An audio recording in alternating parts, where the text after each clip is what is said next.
Hoje de manhã eu mencionei, tive o privilégio de escrever uma tese de doutorado sobre Apocalipse 10 a 14, orientado pelo pastor Ranko Stefanovic, que é o autor do comentário de Apocalipse que foi publicado pela CPB.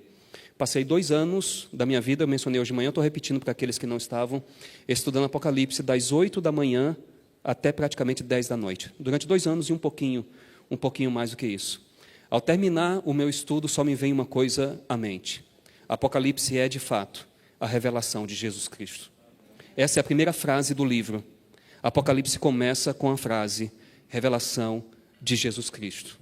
Hoje de manhã eu mencionei que se você ler Apocalipse e não conseguir encontrar Jesus em cada página, você não está lendo Apocalipse da maneira correta. Quando você chega ao final, você tem que olhar para trás e pensar o seguinte, o que eu acabei de ler foi uma revelação de Jesus Cristo. Jesus conduzindo a história deste mundo. Jesus conduzindo a história da nossa vida. Vai ter bestas lá na frente. Não se preocupem, Jesus está no controle. Você vai encontrar ali um dragão com 7 cabeças e 10 chifres. Você vai encontrar uma besta semelhante a leopardo com 7 cabeças e 10 chifres. Você vai encontrar uma besta lá no capítulo 17, com 7 cabeças e 10 chifres também. Você vai encontrar lá no capítulo 17, a partir do verso 12, dizendo que os reis da terra, eles se unem à besta para pelejar contra o povo de Deus. Não se preocupe com isso. No começo do livro, o texto diz, Jesus é o soberano dos reis da terra. Ele tem tudo sob controle. Não se preocupem. Gente, está vindo um tempo difícil aí pela frente. Tempos difíceis estão vindo pela frente. Não se preocupem. Jesus está no controle. Vai dar tudo certo no final. Não tenham medo. Apocalipse não é um livro de medo. Apocalipse é um livro de esperança. Apocalipse é um livro da graça do Senhor Jesus Cristo. Eu gosto de dizer que Apocalipse é o Evangelho de Patmos. Ali no capítulo 1, verso 5, o texto diz assim, aquele que nos ama e pelo seu sangue nos libertou dos nossos pecados. Isso é o Evangelho em Apocalipse. Lá no capítulo 5, verso 9 e o verso 10, diz a mesma coisa, João diz a mesma coisa. E ele ainda diz assim, ele nos constituiu reino e sacerdotes. Além de ele nos ter libertado, ele nos deu uma missão. A gente precisa ir ao mundo proclamar essa mensagem. O capítulo 12, verso 11, diz que eles o venceram. Quem completa para mim? Pelo sangue do Cordeiro.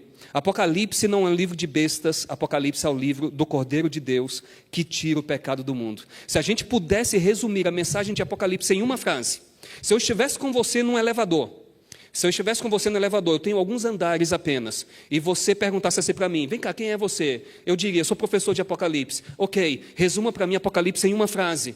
Em uma frase, a gente não tem muito tempo, nós temos apenas aqui alguns andares. Eu diria para você assim, Apocalipse se resume nessa frase, João capítulo 1, verso 29. Eis o Cordeiro de Deus, que tira o pecado do mundo. O resto é conversa fiada. Eu estou esperando para ver se alguém vai dizer amém. Ou se alguém vai dizer misericórdia. Eu estou aqui com medo. Estou aqui com medo de ser mal interpretado. Amém, minha gente? Tem bestas? Tem. Tem chifres? Tem. Tem mulher ali, uma prostituta lá no capítulo 17? Tem. Não é sobre isso.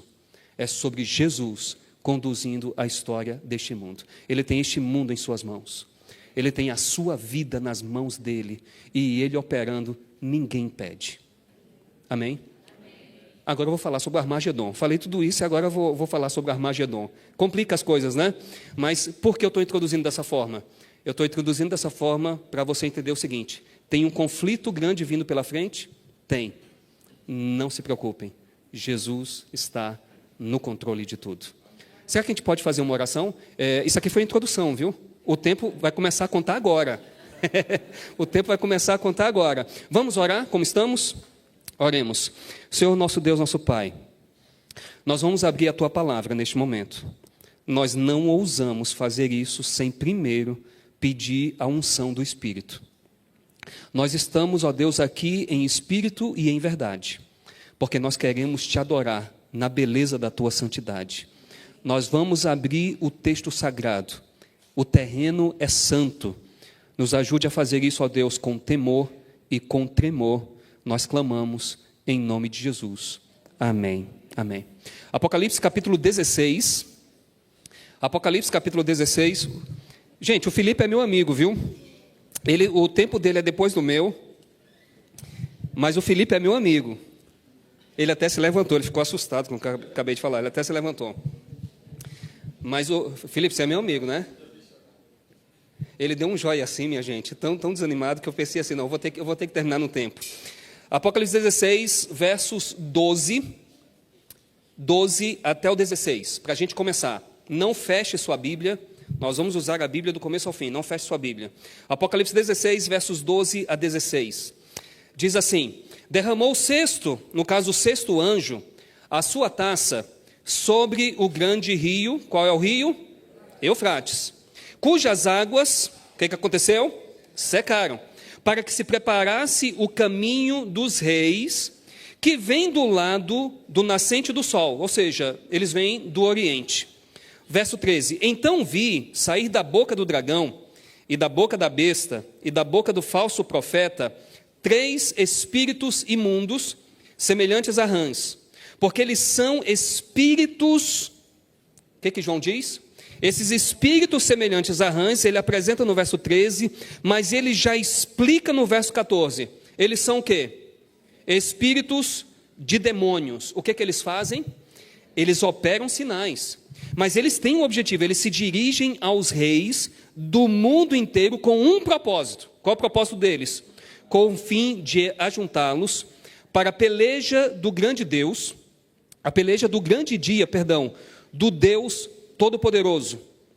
Isso aqui é interessante, João já avisa que eles estão lutando contra o Deus Todo-Poderoso. Eles vão perder, porque o nosso Deus, que é Todo-Poderoso, ele vence. Verso 15, eis que vem, nós temos um interlúdio aqui. Eis que venho como vem o ladrão, bem-aventurado, aquele que vigia e guarda as suas vestes, para que não ande nu e não se veja a sua vergonha. Você é um leitor de Apocalipse. De onde estão vindo essas palavras? Você já leu isso antes em Apocalipse. Você já leu isso antes. De onde estão vindo essas palavras? Lá do capítulo 3, no contexto da igreja de Laodiceia. As palavras estão vindo de lá e elas são repetidas aqui.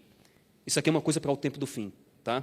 Aí o verso 16, olha aí o que diz o verso 16. Então, os ajuntaram no lugar que qual a língua?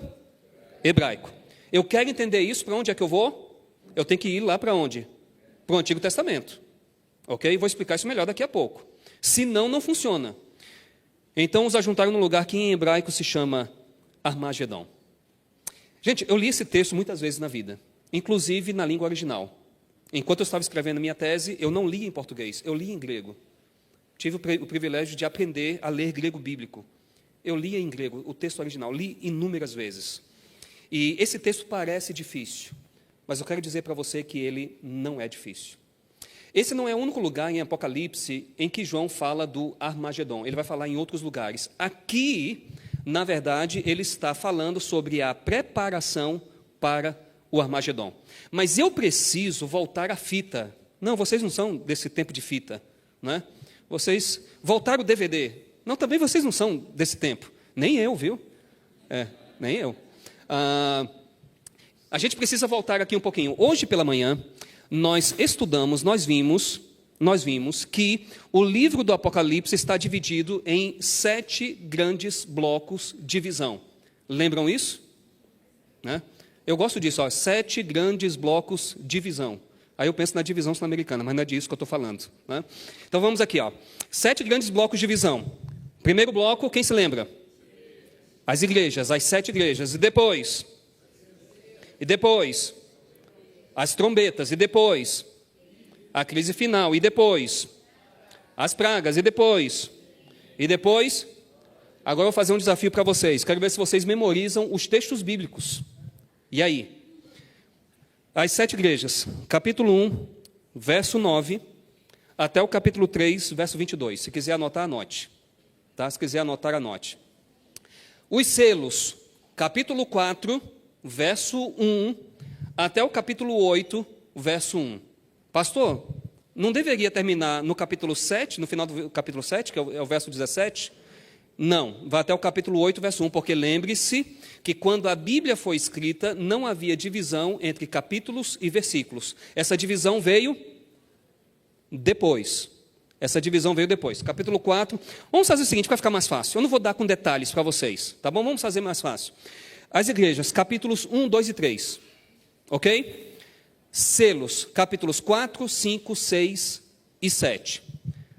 Trombetas, capítulos 8, 9, 10 e 11. Vocês estão decorando? É difícil, né? É difícil. Crise final, está aqui no meio. Capítulos 12, 13 e 14. Pragas, capítulo 15, 16, 17, 18. Dá para colocar o capítulo 19 até o verso 10, mas eu não vou colocar para ficar mais fácil de vocês memorizarem. Capítulos 15 a 18. Milênio, 19 e 20. Pastor, o milênio não é só o 20? Não, o 19 nos leva para o início do milênio. 19 e 20. E Nova Jerusalém, 21 e 22. Decoraram? É pedir demais, né? É pedir demais. Igrejas, 1, 2 e 3. 1 a 3. Selos, 4 a 7. Trombetas, 8 a 11. Crise final, 12 a 14. Pragas, 15 a 18. Milênio, 19 e 20. Nova Jerusalém, 21 e 22. E agora? Memoriza. Se eu fizesse uma prova agora, eu sou professor, me perdoe, eu fico com vontade de fazer teste, né? Se eu tivesse um brinde para dar para vocês, ia chamar alguém aqui na frente para perguntar quem teria condições de mencionar toda a estrutura do livro de Apocalipse. Minha gente, por que essa estrutura é importante? Eu mencionei hoje de manhã, qualquer livro da Bíblia que você for ler, qualquer um, você tem que pensar na estrutura dele. Quando você lê um texto da Bíblia, pense onde ele está localizado. Então, deixa eu fazer uma pergunta agora, valendo R$100.000. A metade eu pago no dia da segunda vinda, a outra metade depois do milênio. Valendo R$100.000. Nós lemos o texto aqui, sobre o Armagedon. Em que local da estrutura de Apocalipse encontra o texto? Em que local? Em que bloco de visões encontra o texto? Deixa eu voltar ao filme. Vamos lá. As pragas. As pragas. Né? Nós temos ali as pragas do capítulo 15 até o capítulo 18. Então, isso aqui está no contexto das pragas. E nós vimos ali no texto, o texto que eu li é um texto que trata da sexta praga. Então, eu preciso ter isso em mente, onde o texto está localizado. Depois do fechamento da porta-graça. Tá? Apocalipse 15, 8. Depois você lê em casa. Uma saudação JA aqui para a nossa amiga. Uma saudação JA.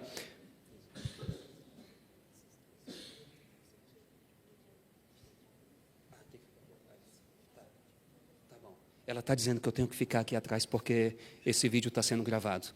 E manda quem pode, obedece quem tem juízo, eu vou obedecer. Gente, veja, está no contexto das pragas. Nós vamos ler o texto, eu vou explicar o texto.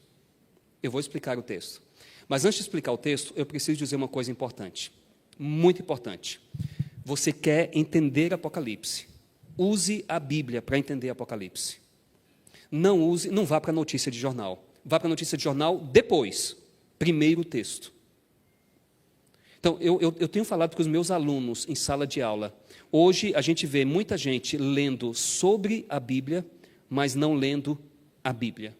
Qual é a diferença? Gritante. Primeiro a gente lê a Bíblia. Você vai para um comentário, você vai para um dicionário bíblico, faça isso, mas primeiro leia o texto. Leia o texto bíblico. Peça a orientação do Espírito Santo. E use a metodologia correta de interpretação bíblica. A Bíblia explica a si mesma. Não foi isso que a gente aprendeu nos estudos bíblicos? Então, se eu quero entender Apocalipse, o primeiro lugar para onde eu devo ir, sabe o que eu mencionei hoje de manhã? Eu vou para o Antigo Testamento. O Jefferson mencionou um exemplo aqui, Apocalipse 14, 7, vem de vários lugares no Antigo Testamento. Você tem Êxodo 20, verso 11 ali, você tem a narrativa do dilúvio.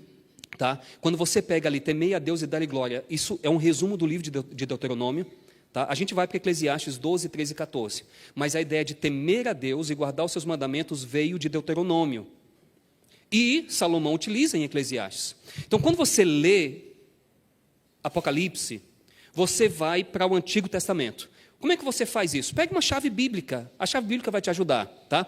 Eu queria dizer para você que existem 4 coisas que você deve conhecer para interpretar bem Apocalipse. Se quiser anotar, anote. Número 1, você precisa do Antigo Testamento. Você precisa ir lá ver o que está acontecendo. Número 2, você precisa do Novo Testamento.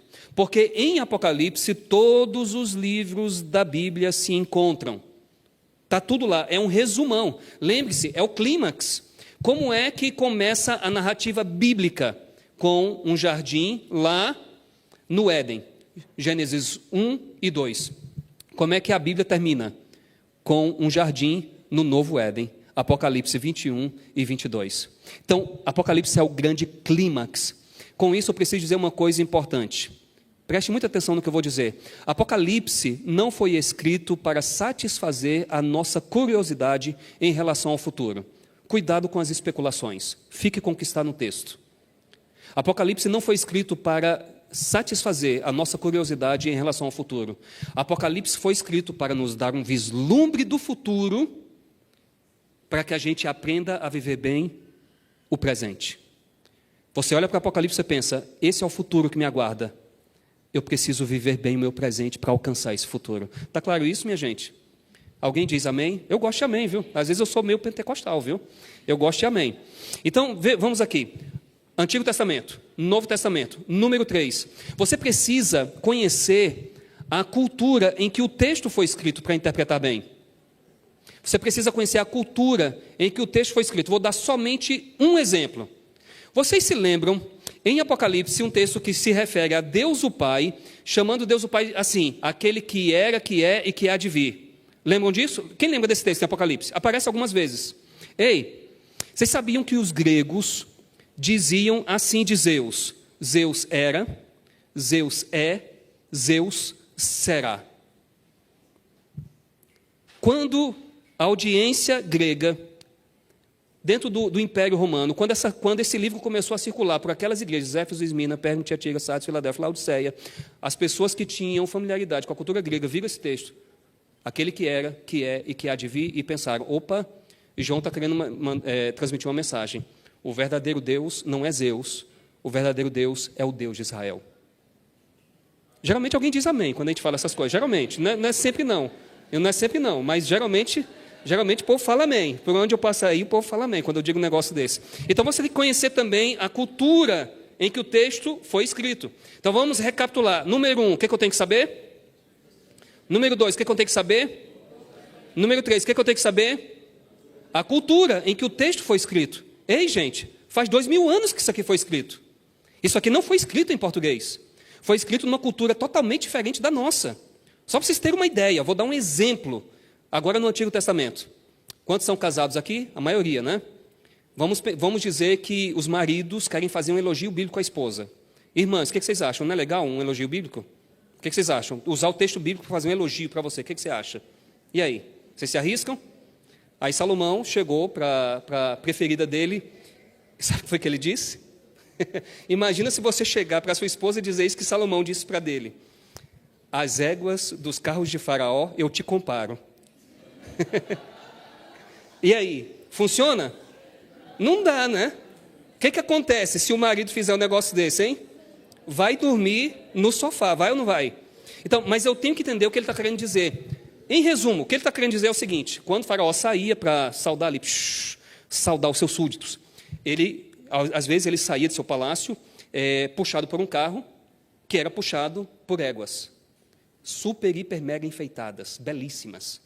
E as pessoas, às vezes, em vez de olhar para Faraó, para quem elas olhavam? Para as éguas.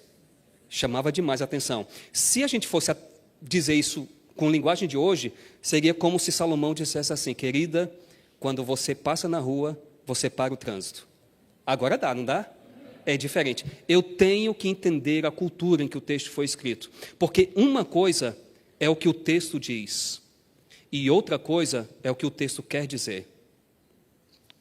Ok? Uma coisa é o que o texto diz e outra coisa é o que o texto quer dizer. Então, eu tenho que conhecer a cultura. Número 4.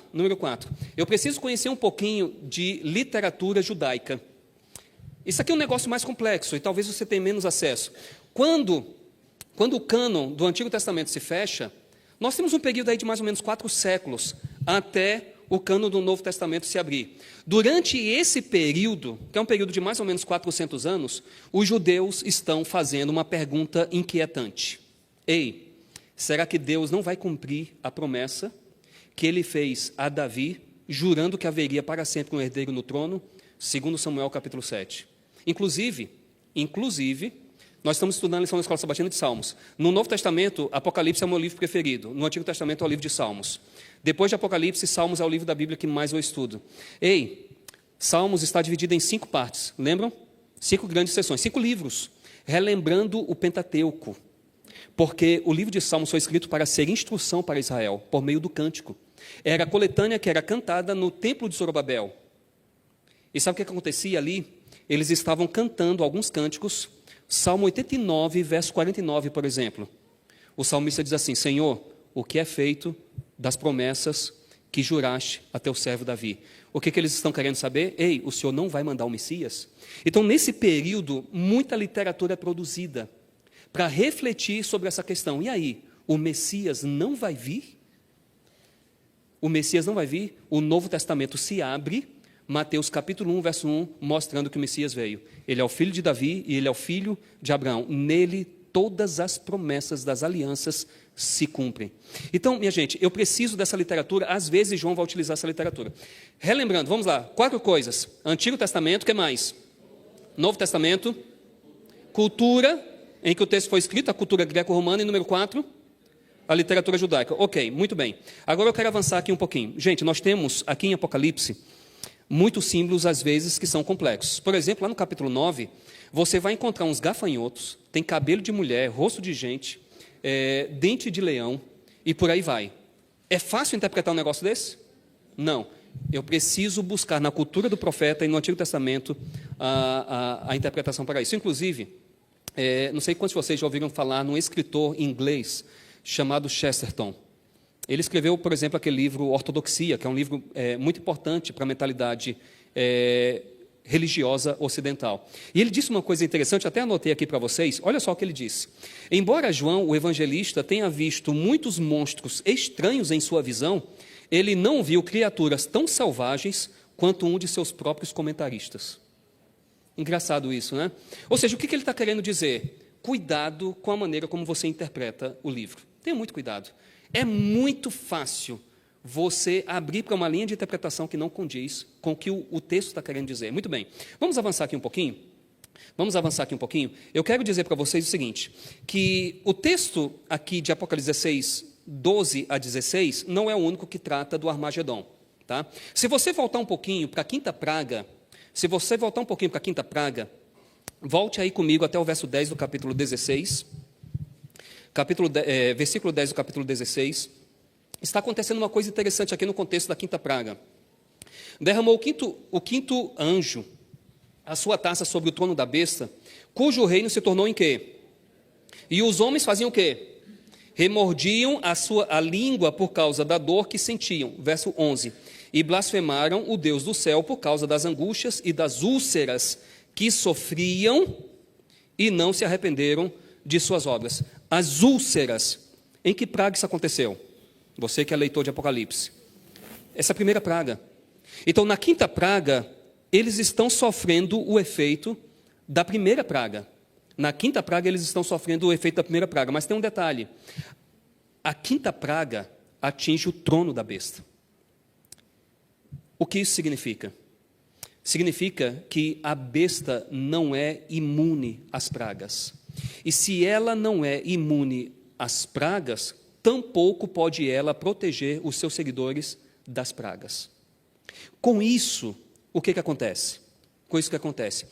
Os habitantes da terra percebem que a besta é impotente para defendê-los das pragas que estão caindo. E o que eles fazem agora? Eles se voltam contra a besta. Isso vai ser explicado lá no capítulo 17. Lembre-se que as pragas são... Quais são os capítulos das pragas? 16. Capítulo 15 também. Capítulo 15, 16, 17 e 18. Lá no capítulo 17, nós vamos ter uma explicação do que está acontecendo na quinta e na sexta pragas. Bom, mas esses não são os únicos lugares que tratam do Armagedon em Apocalipse. Você tem também o próprio restante do capítulo 16, o contexto da sétima praga. Porque vejam só uma coisa, a quinta praga atinge o trono da besta.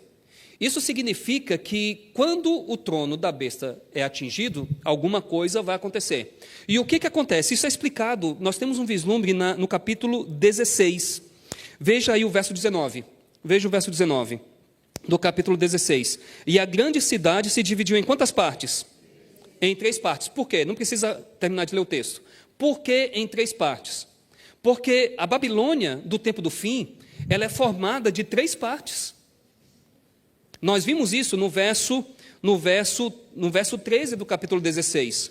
Então vi sair da boca do dragão, da boca da besta e da boca do falso profeta. Nós temos uma trindade do mal, o Jefferson mencionou isso aqui, nós temos uma trindade do mal formando a Babilônia do tempo do fim. Apocalipse vai chamar isso de a grande Babilônia.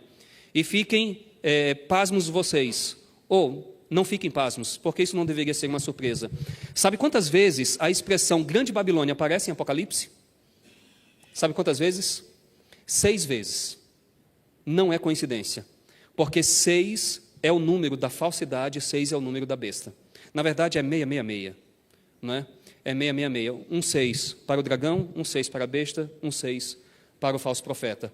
Então vejam só, a Babilônia é dividida em 3 partes. Então, o 7º flagelo, a 7ª praga, também tem que ver com o Armagedon. Na 6ª praga, nós temos a preparação para o Armagedon. Na 7ª praga, nós temos os eventos que levam ao Armagedon. No capítulo 17, acompanhe comigo os versos 13 e 14, nós temos mais um pouco de descrição do que é o Armagedon. Está no capítulo 17, versos 13 e 14, acompanhe aí. Está falando dos 10 chifres, no verso 12, ao verso 13 diz assim: tem estes um só pensamento, e oferecem à besta o poder e a autoridade que possuem, e pelejarão eles contra o cordeiro. Isso aqui é o Armagedon. Pelejam eles contra o cordeiro, e o cordeiro os vencerá. Um cordeiro parece ser um símbolo muito frágil, não parece?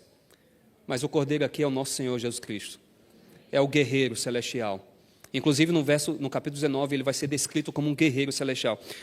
O cordeiro os vencerá. Vencerão também os chamados eleitos e fiéis que se acham com ele. Aqui o texto descreve um pouquinho mais do Armagedon. Você quer ver mais? A descrição de fato do Armagedon você vai encontrar somente no capítulo 19, a partir do verso 11. Eu vou deixar isso aqui um pouquinho mais para frente.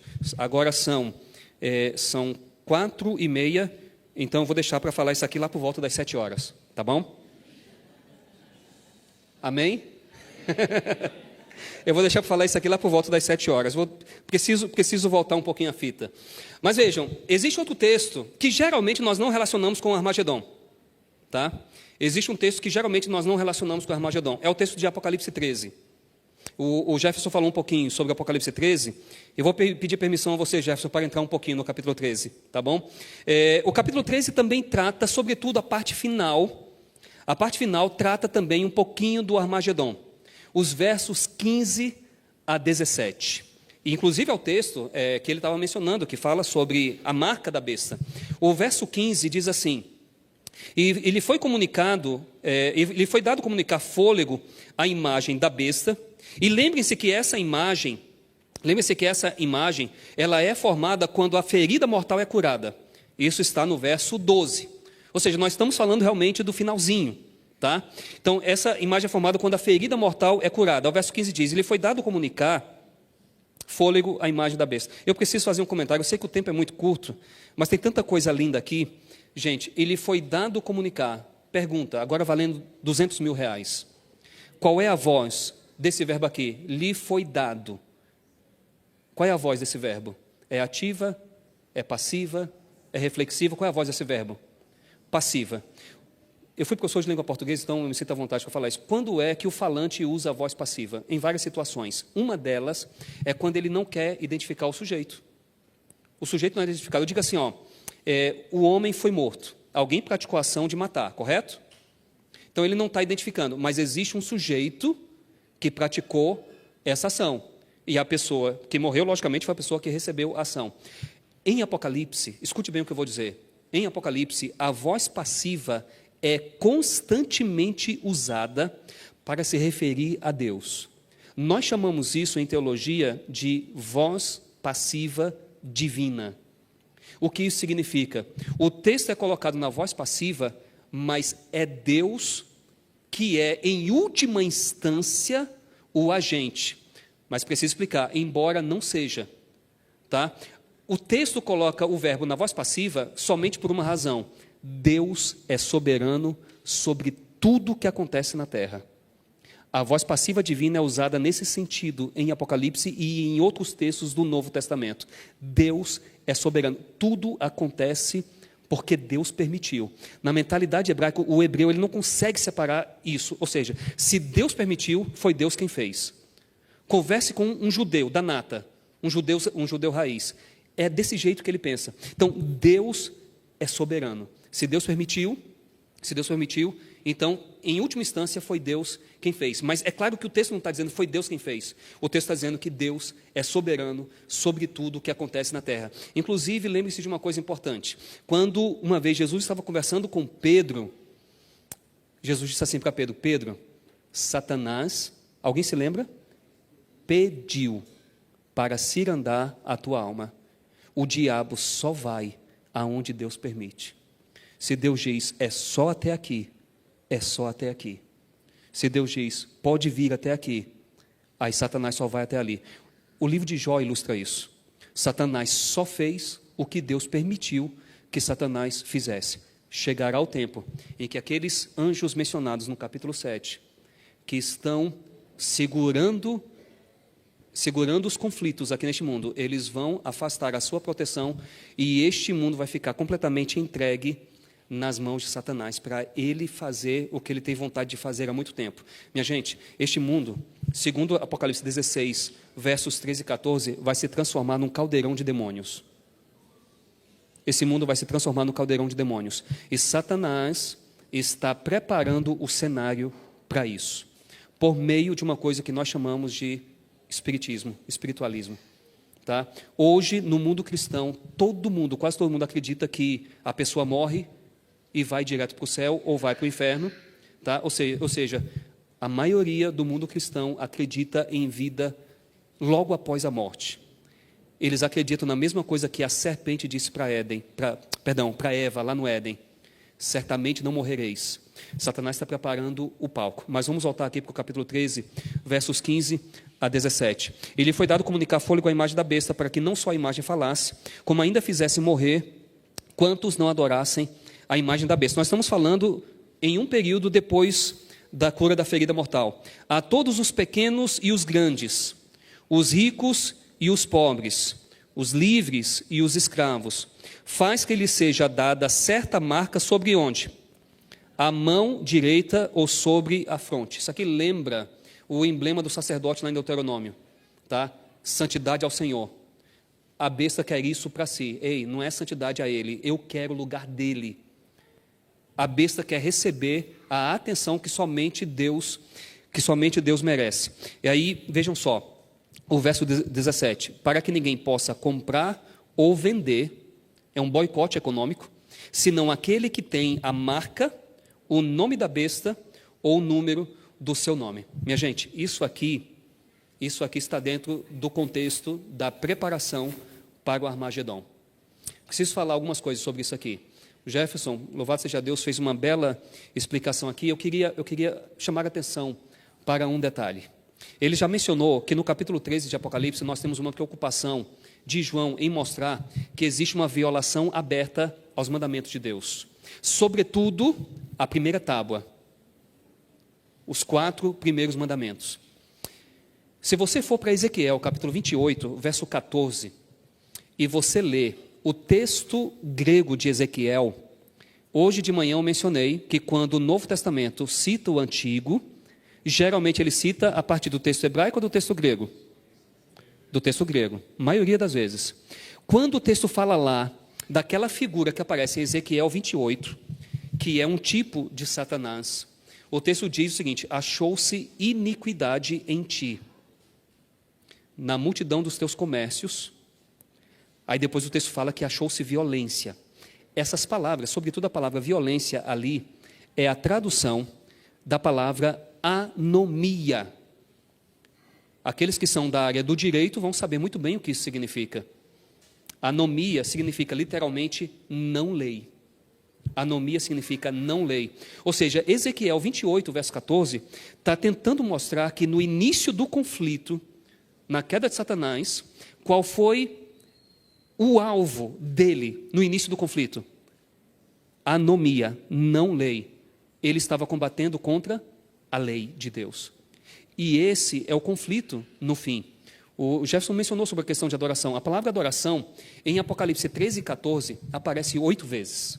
Nos capítulos 13 e 14. Gente, depois leiam na minha tese. Se vocês tiverem curiosidade, leiam na minha tese. Eu toco nesse assunto lá, em um dos capítulos. Mas se você prestar atenção, em Apocalipse 13 e 14, existe uma ênfase na adoração. A grande pergunta é, quem é o Deus verdadeiro? E a quem você vai adorar? Você vai adorar uma criatura ou você vai adorar o Criador? A quem você adora? Vejam só que coisa interessante, preste muita atenção. A palavra adoração, eu vou até acompanhar com você no texto. Abre aí a sua Bíblia, por favor, capítulo 13. Capítulo 13. Capítulo 13. Verso 4. Conta comigo quantas vezes existe uma referência à adoração. Conta comigo, tá? Conta comigo, capítulo 13, verso 4. E adoraram o dragão, porque deu a sua autoridade à besta. Também adoraram a besta. Quantas vezes? 2. Vai para o verso 8. Adorá-la-ão todos os que habitam sobre a terra. Quantas vezes? 3. Verso 12. Exerce toda a autoridade da primeira besta na sua presença, faz com que a terra e os seus habitantes adorem. Quantas vezes? 4. Vá para o verso 15. E lhe foi dado comunicar fôlego à imagem da besta, para que não só a imagem falasse, como ainda fizesse morrer quantos não adorassem. Quantas vezes? Agora vamos aqui para o capítulo 14, verso 7. Temei a Deus e dá-lhe glória, pois é chegada a hora do seu juízo e... Quantas vezes agora? Ou seja, esse chamado à adoração acontece pela 6ª vez, na sequência de Apocalipse 13 e 14. Você vai ter mais 2 chamados. Eles estão no verso 9 e no verso 11. Se alguém adora a besta, 7ª vez. E no verso 11, os adoradores da besta, 8 vezes. Preste atenção no que eu vou dizer. Eu queria ter mais tempo. Eu queria ter mais umas 10 horas para poder explicar isso aqui para vocês. Mas vejam só, minha gente. Não posso ficar aqui não, tenho que vir aqui para trás. Me falaram que eu tenho que ficar aqui atrás. Presta muita atenção. Os judeus amavam os números. Você sabe que no mundo antigo, as letras representavam números. Nós temos os algarismos romanos. No grego acontece a mesma coisa. As letras gregas representam números. E as letras hebraicas também representam números. Os judeus sempre amaram os números. Os números sempre tiveram significado para eles. O número 3, por exemplo, é um número usado frequentemente na Bíblia para se referir aos atributos divinos. Isaías, por exemplo, o pastor Sandro olhou para ali, pastor, assim, eu não consigo ver bem daqui, eu acho que aquele número ali está errado. Isso é profético, muito bem. Gente, uma saudação pastor Sandro. Eu gosto dele, viu? Eu sou fã dele. A aplicação que ele fez agora foi uma aplicação assim, apocalíptica, muito boa, não foi? Aplicação profética, muito bem. Gente, vejam só, o número 3 aparece na Bíblia como um número que é usado para se referir aos atributos divinos. Por exemplo, lá em Isaías, quando Isaías vê a Deus no alto sublime trono, ele diz, santo, santo, santo. 3 vezes, número dos atributos divinos. Inúmeros exemplos na Bíblia. Outro exemplo, um exemplo em Apocalipse, capítulo 1, verso 5. Jesus é 3 coisas. Ele é testemunha fiel, número 1. Primogênito dos mortos, número 2. Soberano dos reis da terra, número 3. Isso é muito comum. O número 4, na mentalidade hebraica, vocês sabem disso, é o número da universalidade. Ei, lembra de quando Paulo falou assim, a Bíblia é útil, quem se lembra? Para 4 coisas.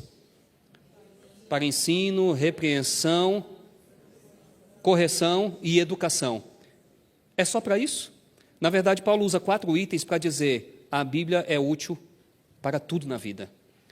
Ele escolheu criteriosamente 4 itens. Tá? O número 6, já falei para vocês, não chegou a 7. Não é perfeito, é o número da falsidade. E é também o número humano, porque o homem foi criado no 6º dia.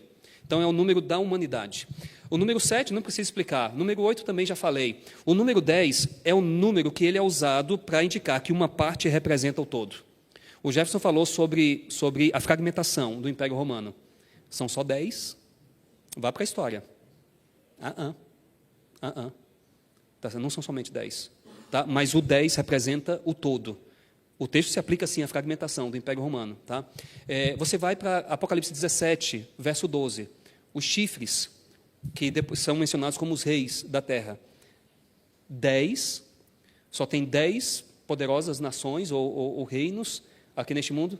Então, é uma parte que representa o todo. Então, quando você vai para a mentalidade hebraica, você entende essas coisas. O número 12. O número 12 é o número da igreja. 12 patriarcas, 12 apóstolos. O número 144 mil é o número de igreja. 12 vezes 12 vezes 1000. Por que 1000? Porque 1000 era o número da divisão dos exércitos em Israel. O exército em Israel era dividido em grupos de 1000. O que são 144 mil? Se refere à igreja militante. 12 vezes 12 vezes 1000. Tá? E vejam só, a gente estava aqui... Por que eu falei isso? Eu falo tanta coisa, que vocês acreditam que até eu esqueço às vezes, porque eu estou falando as coisas? Oi? Tá. Pronto, isso, uma saudação JA para o meu amigo ali. Então, você tem 8 vezes. 8 vezes. Gente, o número 6, esse chamado, só tem um chamado à verdadeira adoração. Em Apocalipse 13, 14, somente um. Somente um chamado à verdadeira adoração. Somente um. Os outros 7 são chamados para adoração à besta e o dragão. Só existe um. Que coisa interessante. 7 em relação à besta, 6, ou a 6ª vez, em relação ao verdadeiro, ou chamado à verdadeira adoração. Antes de eu falar o que eu vou falar, eu quero dizer uma coisa para vocês vocês entenderem que isso aqui não é coincidência. Vocês sabem quantas vezes a palavra cordeiro aparece em Apocalipse? 29 vezes. Das 29, 28 se aplicam a Cristo. Porque uma vez ela é aplicada à besta de 2 chifres. Se parece com o cordeiro, mas fala como um dragão. Se aplica à besta de 2 chifres. 28 vezes. 28, isso não é por acaso, é o resultado da multiplicação de 7 vezes 4. E eu vou mostrar isso para vocês. Sabe como é que eu vou mostrar? Sabe quantas vezes a expressão 7 espíritos aparece em Apocalipse? Eu acho que até aqui eu posso. Lembra que eu falei, né? Eu disse que o Satanás só vai até onde Deus diz que ele pode, né? Então me disseram que eu só podia vir até aqui. Então eu só vou até aqui. Preste atenção. Gente, quantas vezes a expressão 7 espíritos aparece em Apocalipse? Alguém sabe? 7 espíritos. A expressão 7 espíritos aparece 4 vezes. A expressão 7 espíritos. E a palavra, ou a expressão 7 espíritos, é uma alusão a quem? Ao Espírito Santo. Por que 7? Porque aponta para a plenitude dele. Nós estamos falando de uma época em que Cristo aparece em Apocalipse 1 como glorificado, e o Espírito Santo, diz Apocalipse 5, foi enviado para a terra. Apocalipse capítulo 5, verso 6. A expressão aponta para a plenitude da obra do Espírito Santo. Mas vejam, Apocalipse é um livro simbólico, mas vejam, 7 espíritos, 4 vezes. 7 vezes 4? Lá em Apocalipse capítulo 14, na primeira mensagem angélica, diz assim, o primeiro, fala da mensagem do primeiro anjo, como diz lá, deixa eu pegar, temer a Deus, não, um pouquinho antes, vi um outro anjo voando pelo meio do céu, tendo o evangelho eterno, para pregar aos que se assentam sobre a terra, a cada nação, tribo, língua e povo. Quantos elementos? 4. Ei, sabe quantas vezes isso aparece em Apocalipse? Essa alusão a essa audiência dividida em 4 elementos, sabe quantas vezes isso aparece em Apocalipse? Alguém arrisca? 7. Apocalipse 5, 9, 7, 9, 10, 11, 11, 9, 13, 7, 14, 6 e 17, 15. Minha memória está funcionando, né? Às vezes funciona, às vezes não. Quem me conhece sabe, eu sou muito desatento. Eu não sei se é TDAH ou hiperfoco, não sei. Se tiver algum psicólogo aí, faça uma consulta comigo e diga qual é o meu problema. Outro dia eu estava em casa, eu, minha esposa e meu filho, a gente estava almoçando. E minha esposa falou com a gente, ei, Nem eu, nem meu filho, a gente não ouviu nada. Aí ela falou assim, o que foi que eu falei? Eu olhei para o meu filho olhou para mim. Eu disse, meu filho, e aí? Ele disse, pai, eu não sei o que ela disse. Aí eu disse, eu também não sei. Aí ela disse, eu estou arrumada com vocês, né? Estou numa situação complicada. E depois meu filho falou assim, pai, a mamãe não teve sorte, não é? Eu disse, não, meu filho, ela não teve. O que a gente faz? Você está fazendo psicologia, explica o que a gente tem que fazer. Ele disse, só se a gente nascer de novo. Só se a gente nascer de novo. Mas vejam, às vezes minha memória funciona, às vezes não. Mas 7 vezes aparece essa expressão. 7 vezes 4? Sabe quantas vezes a palavra Babilônia aparece em Apocalipse? A palavra Babilônia. 6 vezes. Interessante isso. Vocês acham que é por acaso? Minha gente, eu quero dizer para vocês uma coisa em nome do Senhor Jesus Cristo. O Espírito Santo é o autor desse livro. O Espírito Santo é o autor. Talvez João nem tivesse consciência de tudo que ele estava escrevendo. Gente, eu queria ter tempo para falar para vocês do quanto Apocalipse é um texto milimetricamente organizado. Eu não sei se vocês sabem, existem erros gramaticais em Apocalipse, sabiam disso? Você não vê isso em português, você só vê quando lê o texto grego. Mesmo os erros gramaticais são milimetricamente, intencionalmente praticados. João, ele fere a gramática grega para, em alguns pontos do livro, se parecer com a gramática hebraica. Por que ele está fazendo isso? Ele está fazendo isso para mostrar que ele tem consciência de que ele é um profeta no mesmo nível dos profetas do Antigo Testamento. Até isso. Eu queria ter tempo, eu queria ter... Vai aumentando o tempo aí, gente, aumenta o tempo aí. Aumenta o tempo. Oi? O Felipe já está... Tem que parar, né? Mas, gente, veja só. Volta aqui para Apocalipse 13 e 14. Então, veja só. Por que 7 vezes um chamado à verdadeira adoração e por que o único chamado à verdadeira adoração acontece na posição número 6? Eu tenho uma hipótese sobre isso. É que Apocalipse 13 e 14 estão tentando mostrar para mim e para você que haveria um tempo em que o verdadeiro pareceria falso e o falso iria parecer verdadeiro. Gente, com muito respeito, vejam só. Existe hoje uma teologia vindo dos Estados Unidos para cá sobre o descanso, sobre o sábado. Tá? Eu li um livro de um importante autor não adventista. O título do livro é O Sábado como Resistência. Ele fala do sábado, do início ao fim. Só que quando chega ao final, ele diz que o sábado, na verdade, não é sábado. Ele diz que o sábado é domingo. Isso está vindo de lá para cá. Vai chegar aqui. Mas vejam, minha gente, eu quero fazer o último comentário sobre esse texto aqui que tem que ver com Armagedon e eu quero começar a caminhar para o final, né? Eu queria chamar a atenção de um detalhe para vocês em Apocalipse 13, verso 16, que talvez vocês não tenham prestado atenção no texto. Sobre a marca da besta. E tudo isso tem que ver com o Armagedon, porque tudo isso é preparação para o Armagedon. Capítulo 13, verso 16. Olha o que diz aí. Perdão, verso 17. Para que ninguém possa comprar ou vender, senão aquele que tem o quê? A marca, o que mais? O nome da besta ou o número do seu nome. E esse número vai ser mencionado depois, logo em seguida. Gente, a marca, o nome e o número. Preste atenção no que eu vou dizer. Eu vou ler o texto aqui conforme ele pode ser lido com base no texto grego. Tá? Estou falando aqui para a gente, todo mundo aqui gosta de estudar, então quando eu prego, nunca falo de grego. Nunca falo. Tá? Mas eu estou numa audiência especial aqui. Eu estou numa audiência especial, eu acho que aqui eu posso falar. Eu vou ler o texto como a gente pode ler a partir do texto grego. Preste atenção. Para que ninguém possa comprar ou vender, senão aquele que tem a marca, vírgula, isto é, vírgula, o nome da besta ou o número do seu nome. Pergunta, faz diferença a maneira como eu li? Faz.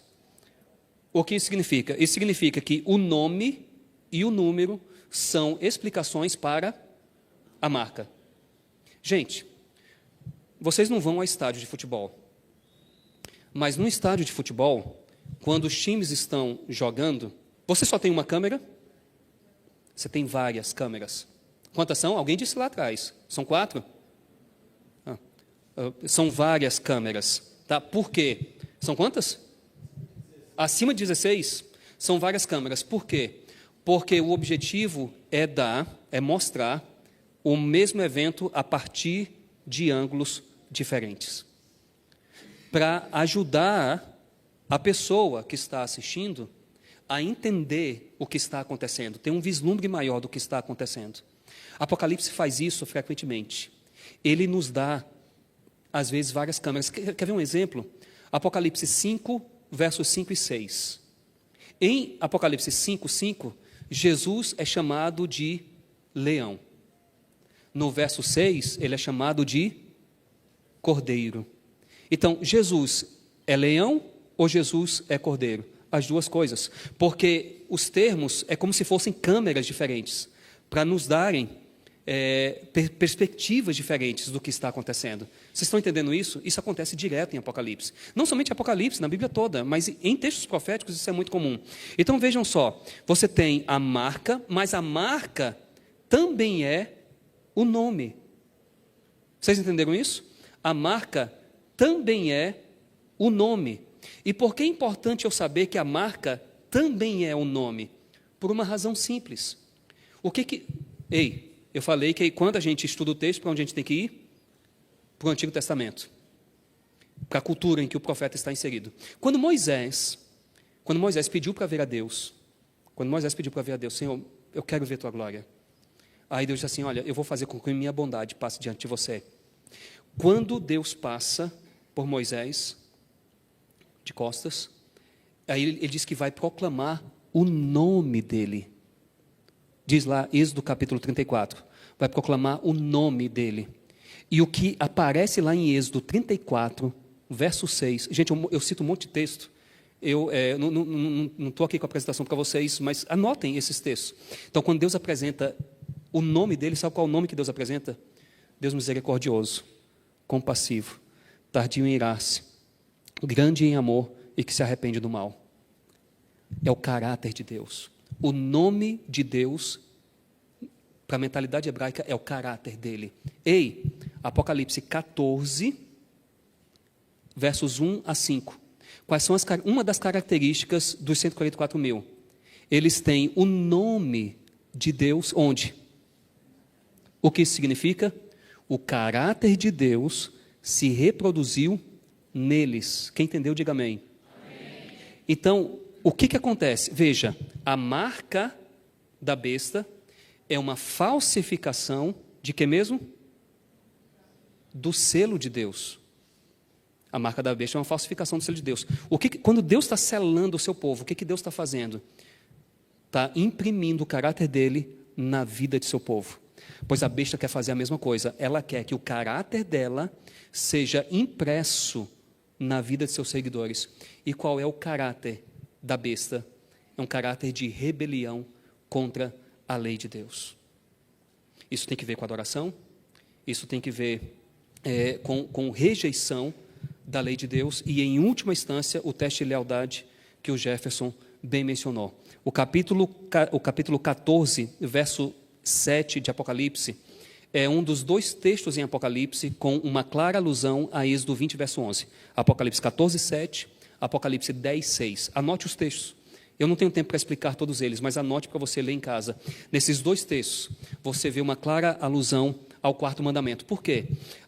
Por falar nisso, se você pegar a Bíblia grega, feita pela Sociedade Bíblica Internacional, tá? Eu tenho mais de uma edição. Eu tenho 3 edições diferentes da Bíblia grega.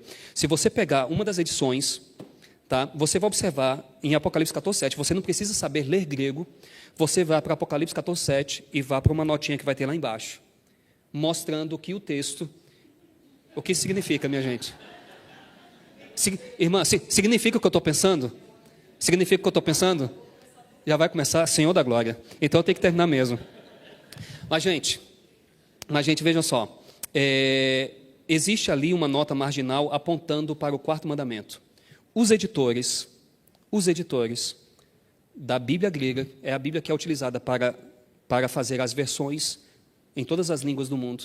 Lá na Bíblia grega, na parte lá embaixo, tem uma nota dizendo que o texto aponta para Êxodo, capítulo 20, verso 11. Eles reconhecem que isso é uma alusão ao 4º mandamento da lei de Deus. Só existe um dia da semana que pode falsificar. Se o sinal de Deus é um dia, a falsificação também tem que ser um dia. E tem que ser um dia de adoração. Tem que ser. Só existe um dia um dia da semana que consegue preencher o requisito que nós encontramos em Apocalipse. É somente o domingo. Mas escute uma coisa, preste muita atenção. Quando eu começo o apelo, eu tendo a demorar no apelo também. Preste muita atenção. Apocalipse 13, versos 15 e 16, deixam clara uma coisa. O domingo ainda não é a marca da besta. Não é. O domingo será um sinal de lealdade entre a besta e os seus adoradores. Ainda não é. Será. Quando é que será? Apocalipse 13 nos dá o contexto. Quando é que se cumpre o que está nos versos 15 a 17? É quando a ferida mortal é curada. Isso prepara o cenário para o decreto dominical. Isso prepara o cenário para o decreto de morte. Isso prepara o cenário para o grande Armagedon. Gente, finalizando. Eu não queria finalizar, mas eu preciso. Finalizando. O que é o Armagedon, afinal de contas? Não é um conflito que vai acontecer na Palestina. Você vai para o Antigo Testamento para entender. É um conflito espiritual. A palavra Armagedon, o Jefferson já mencionou, ele deu uma introdução. Foi, Jefferson, eu quero fazer mais dupla missionária com você. Foi muito bom. Você me colocou na frente do gol, meu amigo. Viu? Agora eu só vou fazer o gol. Armagedon. De que língua vem? De que língua vem? Hebraico. Significa monte de Megido. Tem um problema. Megido não tem monte. Vá para Israel. Eu tive lá 3 vezes. Megido não tem monte. Mas tem um detalhe. Megido é uma cidade que está numa cordilheira. Numa cordilheira. De Megido você vê um monte. É o Monte Carmelo. Está numa cordilheira. Na encosta do monte. Na mentalidade de Israel, às vezes o monte não precisa receber, às vezes a cidade ou o local não precisa ter um monumento. Se algo está dentro da vizinhança, é considerado dali. Então o Monte Carmelo, ele é retratado como Monte de Megido. E ali a grande pergunta feita naquele episódio de Elias e os profetas de Baal foi: quem é o Deus verdadeiro? Quem é o Deus verdadeiro? E você se lembra que quando Deus consumiu a água que havia ali, as pessoas começaram a dizer: só o Senhor é Deus. Se vocês querem servir a Baal, sirvam, mas só o Senhor é Deus. Isso faz lembrar muito bem daquilo que Josué disse uma vez: vocês escolham a quem vocês querem servir, porém eu e a minha casa, nós serviremos ao Senhor. A grande pergunta que o Armagedon responde é: quem é o verdadeiro Deus? Tudo está preparando para isso. E agora eu vou finalizar. Agora eu vou finalizar, irmã. Vou finalizar. Capítulo 19, eu vou ler agora a batalha do Armagedon. Apocalipse 19, a partir do verso 11. Nós vamos terminar com isso aqui. Apocalipse 19, verso 11. Isso aqui é uma descrição da segunda vinda de Jesus. O contexto é o seguinte: você está no momento em que houve o decreto forçando a adoração, e é um decreto dominical. Você tem um decreto que é um decreto de morte, está lá em Apocalipse 13, faz com que as pessoas pereçam, todas aquelas que não recebem a marca da besta. O povo de Deus fiel está sendo perseguido. Cristo vem para libertar o seu povo. A segunda vinda de Jesus, em Apocalipse 19, a partir do verso 11, ela é descrita como uma batalha. Você vai ver aqui que a linguagem é de guerra. Por quê? Esse é o Armagedon. Apocalipse 19, 11 a 21 esse texto descreve o Armagedon. Vamos ler o que é o Armagedon. A partir do verso 11, vi o céu aberto e eis um cavalo branco. O céu aberto. O que é isso? É a segunda vinda, Jesus voltando. Vi o céu aberto e eis um cavalo branco. O seu cavaleiro se chama Fiel e Verdadeiro e julga o que ele faz? Peleja. Linguagem de guerra com justiça. Os seus olhos são chama de fogo. Compare depois com Apocalipse 1. Na sua cabeça há muitos diademas. Ele tem um nome escrito que ninguém conhece, porque ele é Deus e ninguém consegue sondar isso, quem ele é. Mas para que a gente não fique sem entender pelo menos um pouquinho, o verso seguinte explica quem ele é. Está vestido com um manto tinto de sangue. O seu nome se chama o Verbo de Deus. O Verbo de Deus. Verso 14. E seguiam-no os exércitos que há no céu, montando cavalos brancos com vestiduras de linho finíssimo, branco e puro. É uma descrição da segunda vinda de Jesus, mas em linguagem de batalha e de vitória. Aí o verso 15 diz: sai da sua boca uma espada afiada, para com ela ferir as nações, e ele mesmo as regerá com cetro de ferro, e pessoalmente pisa o lagar do vinho do furor, da ira do Deus Todo-Poderoso.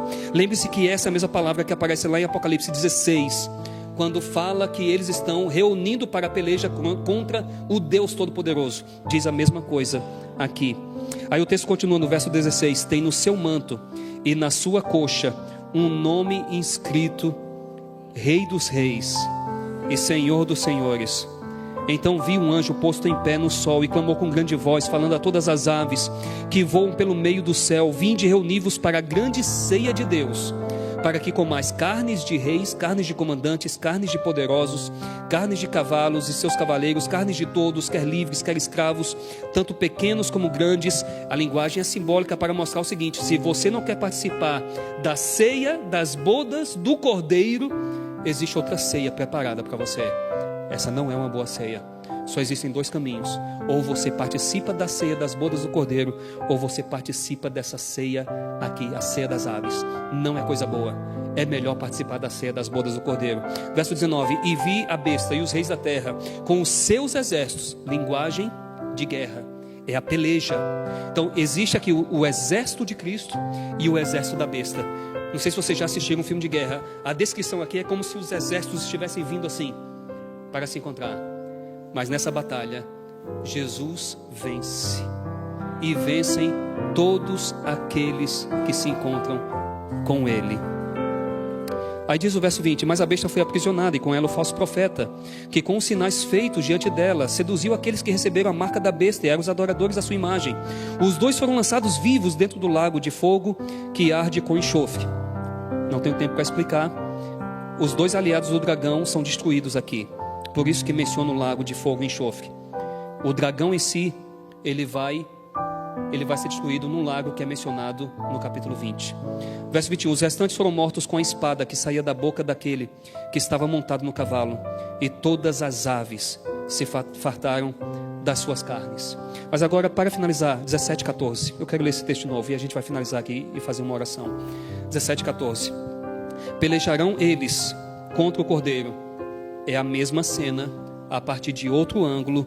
Pelejarão eles contra o Cordeiro, e o Cordeiro os vencerá, pois é o Senhor dos senhores e o Rei dos reis. Vencerão também os chamados eleitos e fiéis que se acham com Ele. Meus queridos irmãos, minhas queridas irmãs, não há o que temer quanto ao Armagedon. Jesus está no controle. Ele vai vencer e Ele vai dar a vitória para você. Vamos orar? Vamos orar. Senhor nosso Deus, nosso Pai, nós te louvamos, ó Deus, pela Tua palavra. A Tua palavra é poderosa. A Tua palavra nos traz segurança. A Tua palavra nos traz esperança. A Tua palavra nos traz a convicção de que a nossa vida está nas Tuas mãos. Nós não temos o que temer quanto ao futuro. a menos que nos esqueçamos da maneira como o Senhor nos conduziu no passado e os seus preciosos ensinos. Não há o que temer, o nosso Deus está conosco. Não há o que temer, o Senhor dos exércitos está conosco. Não há o que temer, o Deus de Jacó é o nosso refúgio. Querido Deus, nós nos entregamos mais uma vez nas tuas mãos, dizendo com todo o nosso coração que nós confiamos em ti e na tua palavra. Nós confiamos que nós seremos vitoriosos no Armagedon. Nós seremos vitoriosos quando os exércitos deste mundo se arregimentarem contra nós. Cristo virá para nos libertar e nele nós somos mais do que vencedores. Nos prepara para as cenas do fim deste mundo. Nos dê a certeza de que nós passaremos por tudo isso ilesos, porque o Senhor está conosco. Nós declaramos que cremos em tudo que a tua palavra diz, e nós queremos estar prontos para o momento em que Cristo se manifestará nas nuvens dos céus. Nós clamamos essas bênçãos e desde já agradecemos no nome do nosso Senhor e Salvador Jesus Cristo. E a igreja diz amém e amém. Amém.